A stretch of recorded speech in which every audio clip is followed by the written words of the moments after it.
The Honolulu Academy of Arts started the Artists of Hawaiʻi exhibit back in the 50s. And by the time I arrived in the 70s, it was, a very popular thing to be a part of. And if you were an artist working in Honolulu, you probably were entering the Artists of Hawaiʻi show. It wasn't just an opportunity to show and sell your work.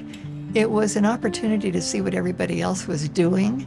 And it was an opportunity for artists to get together. The opening was like a big party for artists, and everybody loved it. I think artists have missed that. Because it's all media, because it's inclusive, it's labor intensive, and the museum has a lot of things going on. So they tried to condense it by cutting down the number of artists that were involved to anywhere from 5 to 10, and offering them all more space to show so they could enter more work. So it was different. It was a different kind of exhibition, but it was still called Artists of Hawaiʻi. So the old part of it kind of faded in the background, faded away. But some of us old-timers remembered it and remembered it fondly. Gosh, I've been trying for years to get somebody to do this, and finally walked into the door the first day here at the Downtown Arts Center. I asked them for a meeting, and I came in and I said, "Would you be interested in helping me do this?"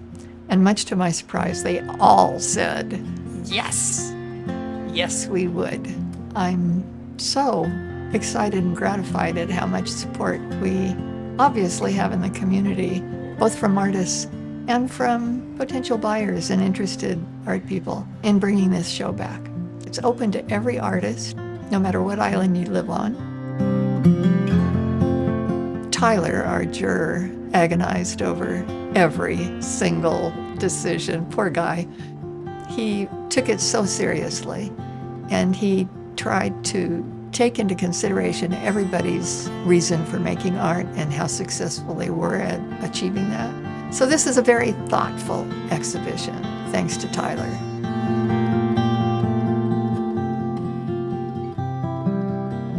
My name is Tyler Cann. I am the Senior Curator of Modern and Contemporary Art at the Honolulu Museum of Art.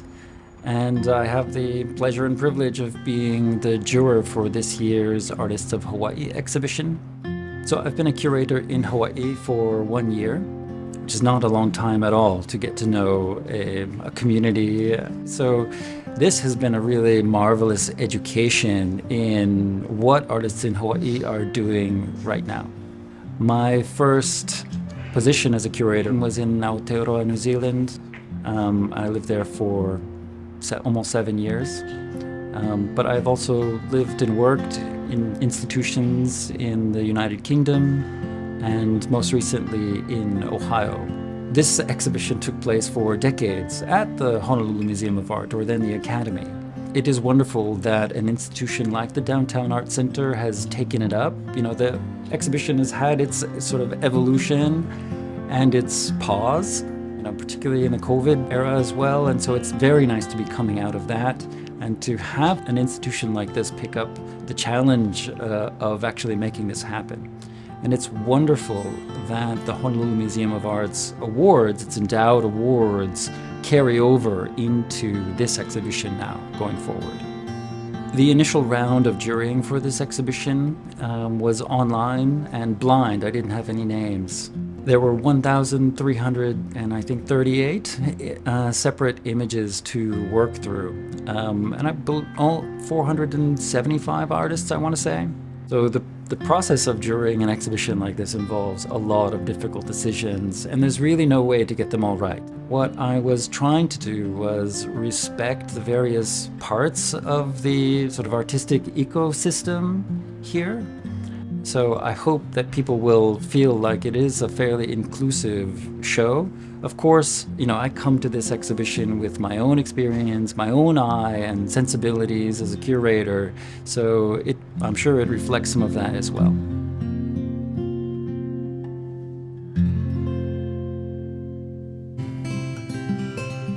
So we have more prize money this year than I think we've ever had.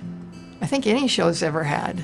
They range from $10,000 for Best in Show and a $5,000 second, all the way down to $500, which a lot of the prizes were donated by people in the community. So we have a lot of people to thank for participating in this effort. And as I say, $65,500. So a lot of artists are going to get prizes. My part in recognizing artists with a monetary award felt like a tremendous responsibility. I made and unmade the list of awards several times, trying to get a certain balance right. But of course, you're never going to find it exactly, and there are really no right answers here. So I hope in this process I have made more friends than enemies. And, that artists who don't find their work in this exhibition, who submitted work, will not be too discouraged and will continue to, put their work out there and continue to make whatever it is that they're driven to make. Hawaii is in the cross currents of so many contemporary issues, from climate change, the economy, international relations. We are really in the thick of it, despite the physical distance that Hawaii might have from other places around the world. So I feel like the Artists of Hawaiʻi really do have something to say, that this is a really important perspective that artists here can bring to the world. But Hawaii is a relatively small place without the full ecosystem of collectors and galleries and art institutions that can really help a community of artists thrive. So it is exhibitions like this that can provide a platform for artists to have their work seen, to perhaps get an award, and to get recognition. There is really just amazing work that's being made here now that is part of a global conversation around contemporary life. It's a show that embraces everybody, all media. There's shows for wood, and there's shows for sculpture, and there's shows for craftspeople and fiber, but there's not a show for everyone except for this one. I feel like this show is a love letter to our local artist community. I like to think it is encouraging them with not only monetary support, but a kind of a economic boost in getting more people to see their work, in providing prizes for the work.